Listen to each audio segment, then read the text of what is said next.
Well, hello everyone to our dear listeners of the OhMyEcon Podcast. The topic for this week is behavioral economics, and the theme of the podcast tonight is behavioral economics approach to protect the environment.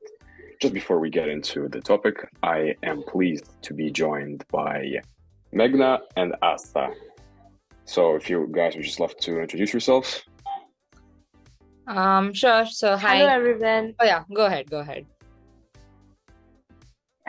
right. Hello everyone. I'm Aastha and I'm pursuing economics honors from the University of Delhi, Randa House, and I'm very excited to discuss about the behavioral economics and how we use to protect our climate change and the environment, along with Arsen and Megna.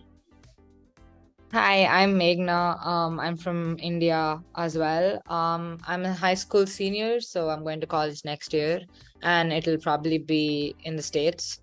Apart from that, yes, I'm also very interested in behavioral economics. I think choice architecture is something I really want to explore in the future. So I hope to be able to get in touch with my interest through this podcast along with Arsen and Aastha. Yeah, Arsen, you can go ahead. Yeah, and my name is obviously Arsen.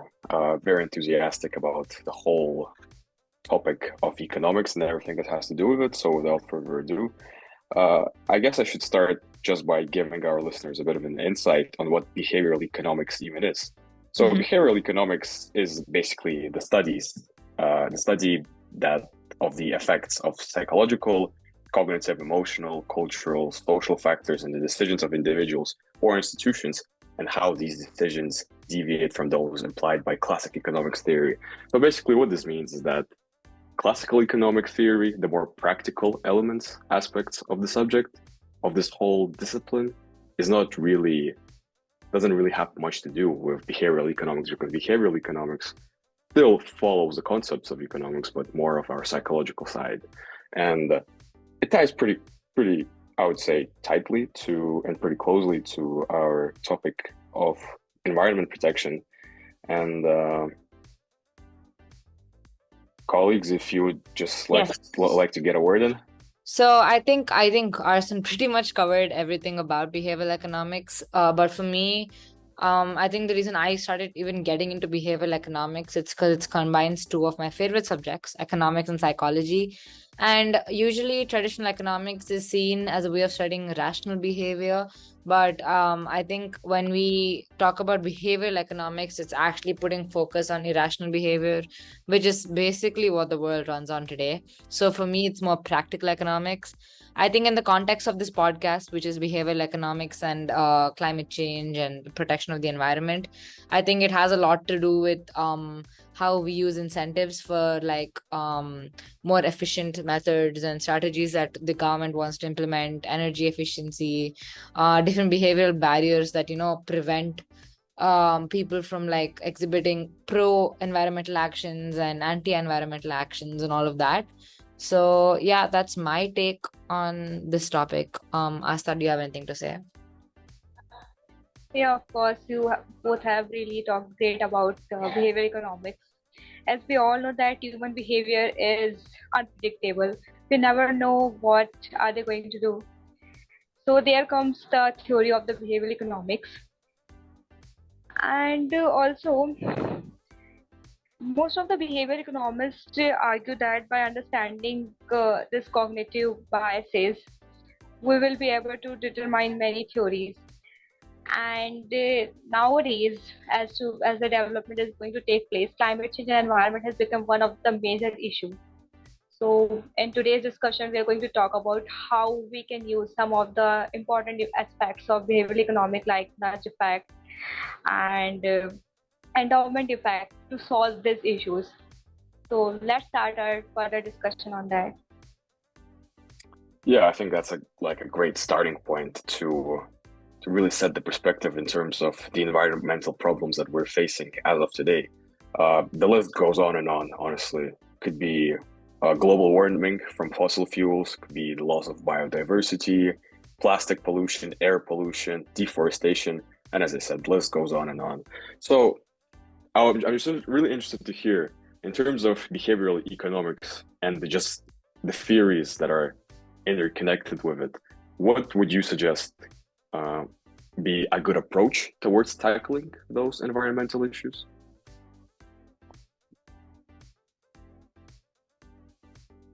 So I think when we consider the problems and all of that, like what's happening right now, I think something we can talk about is like the prospect theory. And basically the prospect theory shows how they evaluate their risks and they make decisions under uncertainty.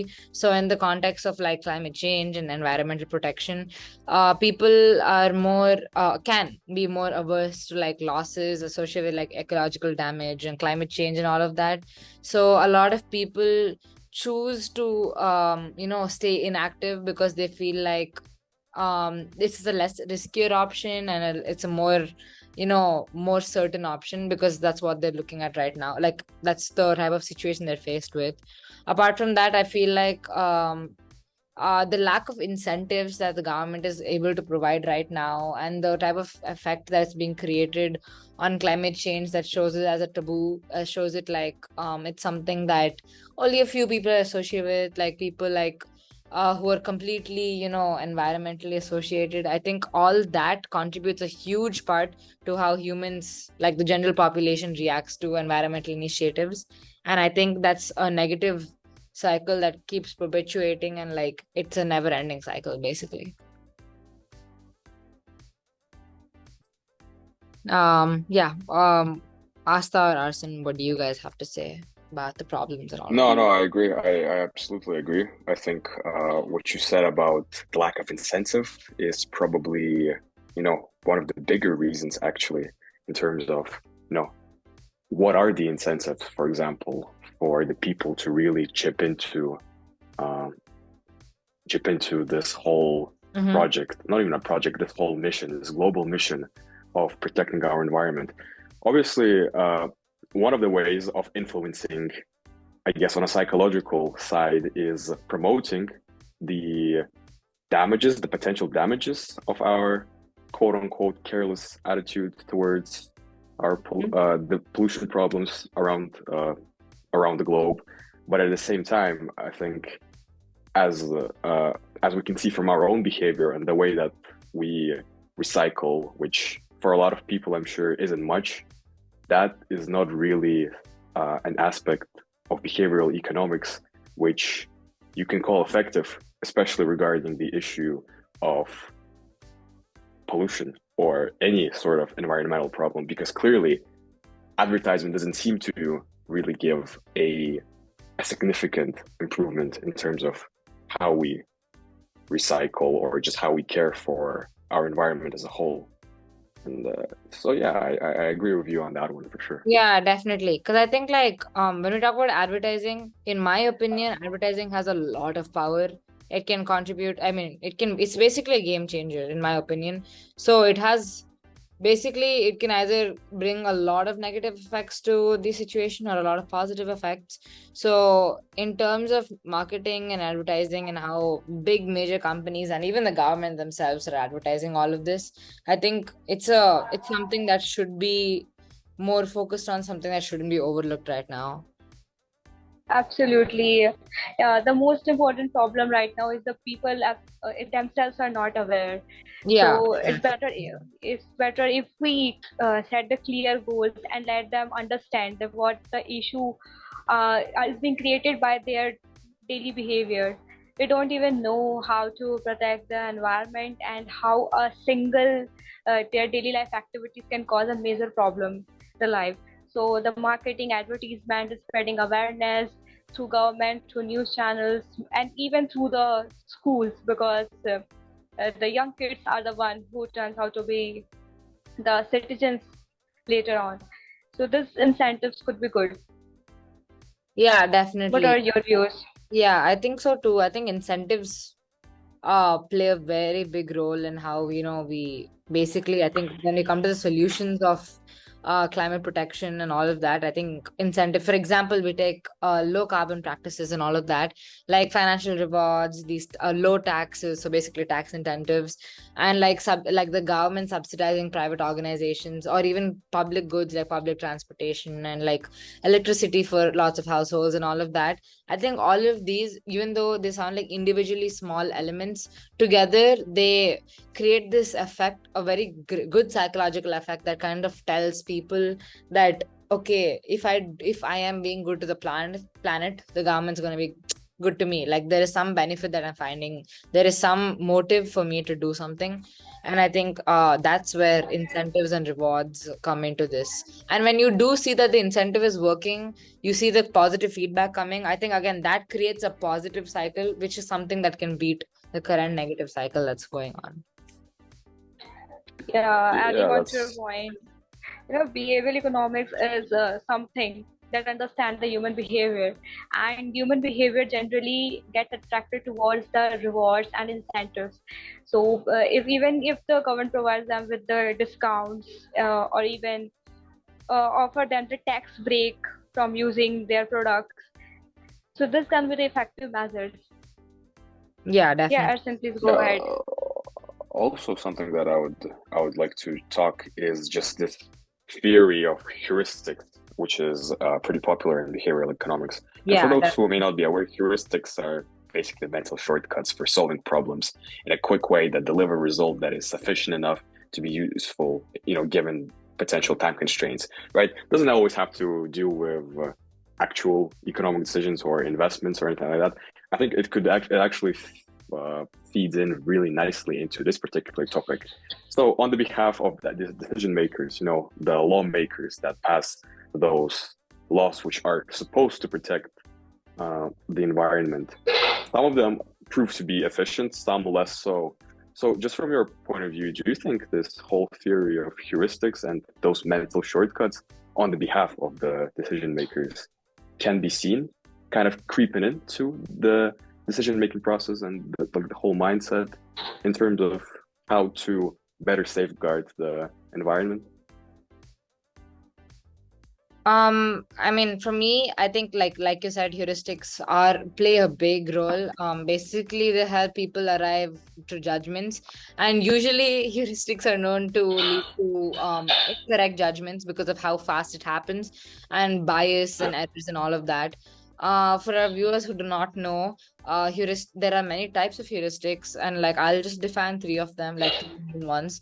One is called the availability heuristic, that has to do with a person choosing what is most available and most convenient for them to choose. And then representative heuristics rely upon basically how the representative, the information that's coming to us and all of that. And then anchoring and adjustment heuristics are different. So for anchoring, I can give a psychology example. So there's this experiment, I think, I'm not sure who it was conducted by, so I'm not going to cite it. But there's an experiment that was conducted where they took two control groups and they tested one group by asking them what was 1 into 2 into 3 into 4 into 5 into 6, and in the other group they tested what is 6 into 5 into 4 into 3 into 2 into 1, and each group only had, I think, 10 seconds to give an answer. And we saw that group 1, which started from 1 into 2 into 3, actually estimated a number, I think below 200 or something like that. And then the group that was given 6 into 5 into 4 or 8 into 7 into 6, the bigger number starting, basically they estimated it in thousands. So I mean, obviously logically both of them should be leading to the correct answer, but when you're testing these two groups individually, one group is anchored to the lower number, which is 1, while one group is anchored to the higher number, which is 8 or 6, or whatever the experiment may be. So I think in terms of climate change, some people are anchored towards for example, if we take in my country, India, a lot of people are anchored towards choosing electric vehicles because of the incentives that are happening. A lot of people are attracted and more anchored towards it because of the cost and pricing, while electric vehicles are not as common in other countries because the anchor shifts to diesel and petrol vehicles, because the cost plays a big factor, the type of advertising plays a big factor. So how the government is using their propaganda to basically anchor these the information they're providing and the policies they're making and the subsidies they're like putting up in different countries. I think all of these play a big role into how heuristics affect environmental protection policies and all of that.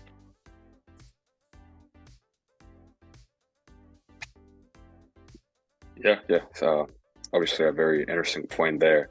So I guess something else that we can touch upon, especially regarding the behavioral economics, like we're talking about heuristics, right? And how it usually leads to detrimental results more often than not because of the time constraints and the pressure that is accompanying those time constraints.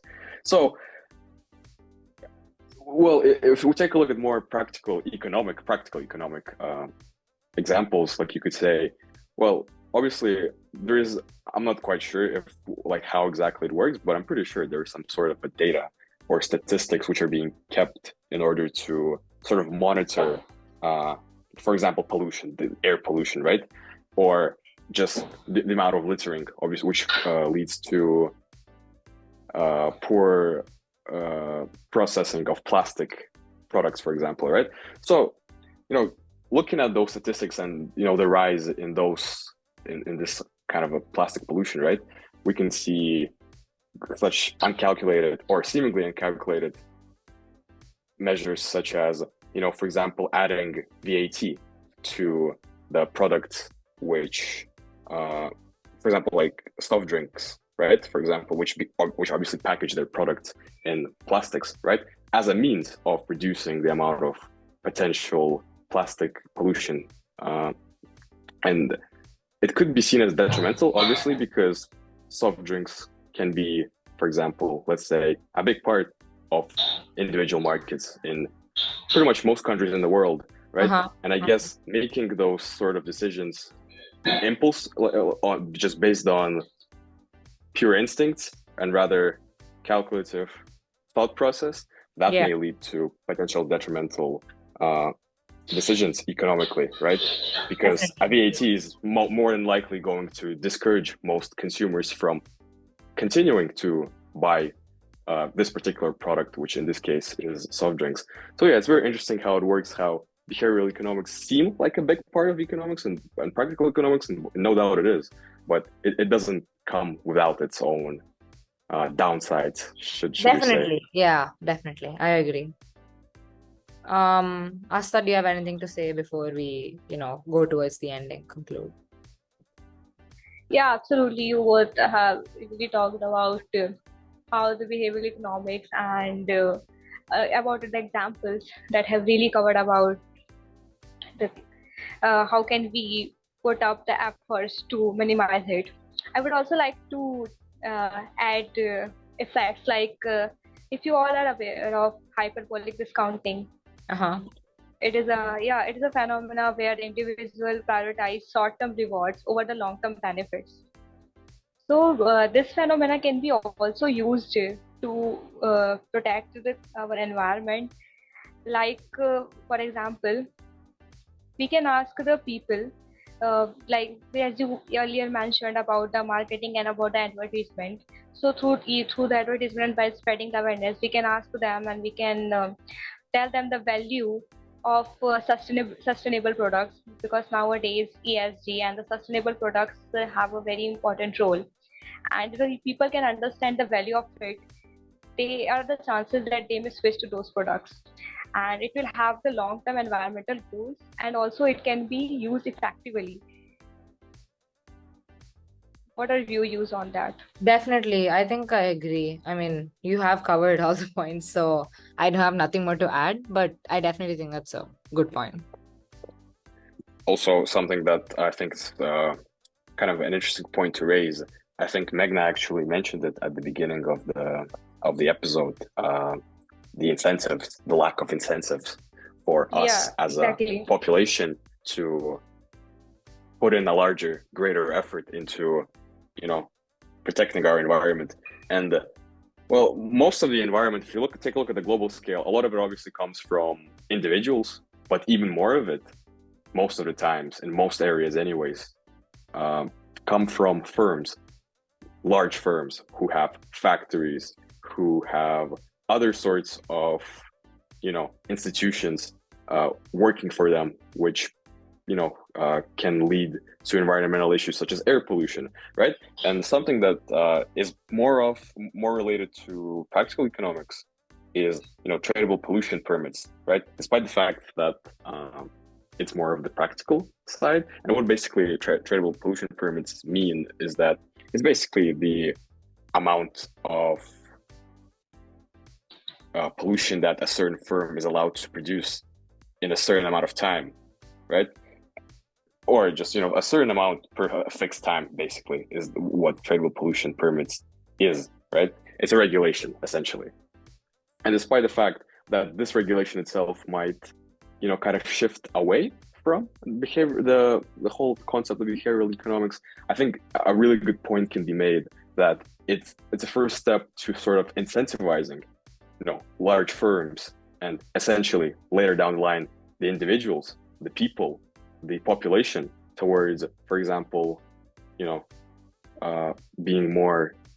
putting a bigger emphasis on, reducing their plastic waste, for example, or reducing their activities which can potentially cause pollution problems, air pollution problems, noise pollution problems. It's kind of like this placebo effect, right? Where if you do something like many times, you're gonna be convinced that at some point it's gonna be beneficial for all parties, right? So I guess in terms of incentives, tradable pollution permits is something that a lot of countries do, and there could be, as we've discovered, quite a tight connection between this kind of regulation, just kind of safeguard the environment, and just behavioral economics as a whole concept.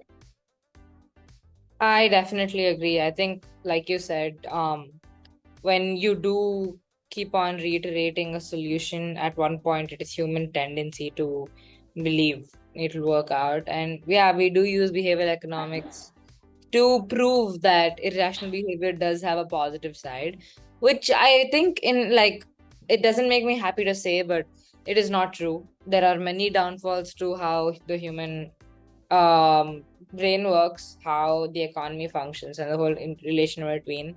But I think there is a lot that we can learn from behavioral economics that can be implemented into the environmental strategies that are being implemented right now, in order to further enhance what's happening.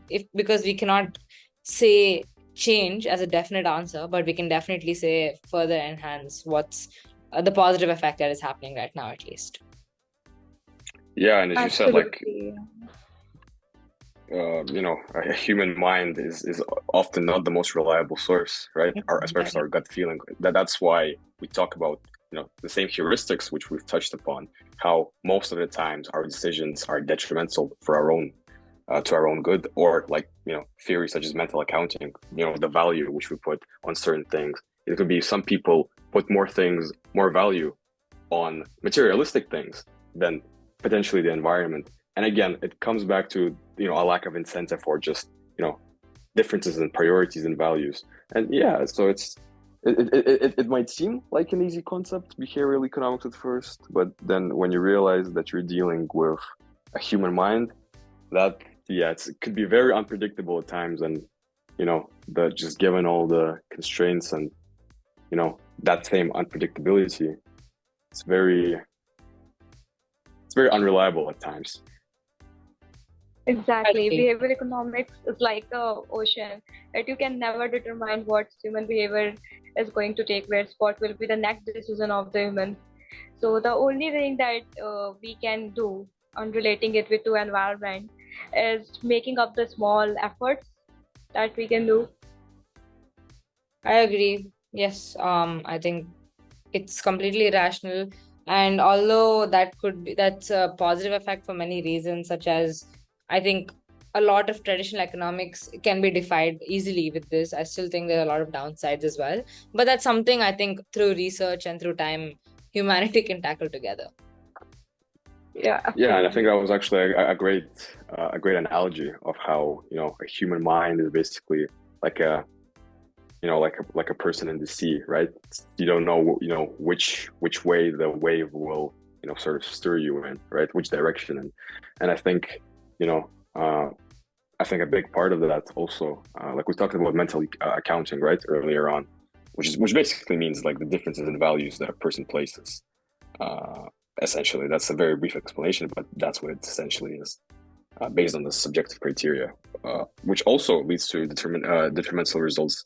And I guess, if you really look at the psychological side, we talked about advertisements a lot. I think has been like a big focus of our discussion thus far, and through more advertising campaigns, or not even advertising campaigns, sort of educational rather campaigns, I think we can really, the governments or the bodies that are responsible for delivering this sort of education can really sort of test the people's empathetic side a lot more, which can then later on provide them with that incentive which we so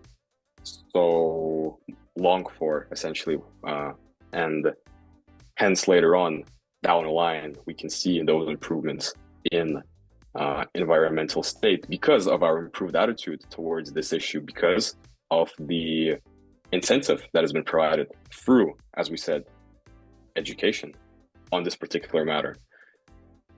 So I think at this point, I think it's great for each of us to like sort of conclude everything and put everything into perspective. And I would just like to hear your overall take on the whole topic of behavioral economics and how we can use that side of the whole subject and implement it into assessing our environment. Yeah, Aastha, you can go ahead so I can conclude after you're done. All right. So see, we have discussed the many solutions and about the many points that how we can use the behavioral economics in order to minimize the environmental protection. In order to minimize the environmental issues and to promote the environmental protection. So I would say by understanding the behavioral economics and what actually human wants to do, we can adopt the certain, as I mentioned, the certain efforts. Like initially we talked about advertisement and marketing, then about the government can set up the certain laws. Even after encouraging the people to use the sustainable products, and by understanding the different effects of the behavioral economics, that what actually the people want, we can talk about preparing the laws based on that. But eventually the human behavior is completely undetermined. We can't decide a particular reason for that. So definitely we can go ahead by making different changes in the life and by adopting the different values that could help us in promoting the environment. Definitely. I also agree. I think both of you have summed it up very well. Behavioral economics is an irrational study of behavior. To me, I think that's the unique part about it. It's what makes it realistic, all the nudges, all the study of choice architecture and all of that. And it does play a huge role in many, many important areas and problems happening right now, such as environmental protection and climate change, on the topic that we're discussing. So to conclude, thank you for everyone for listening today. Thank you, Econ Today listeners. Thank you, Arsen and Aastha, for giving your very valuable insights. I did understand a lot from both of you today. Since you're all around the world, I think it makes this podcast episode even more special. Apart from that, everybody listening can also check out other Econ Today publications, such as its articles, blogs, or even other podcasts for the admitted college students or other behavioral economics and other economic related topics, and their related podcasts as well. Thank you so much, Aastha and Arsen, and that's it for today. Thank you.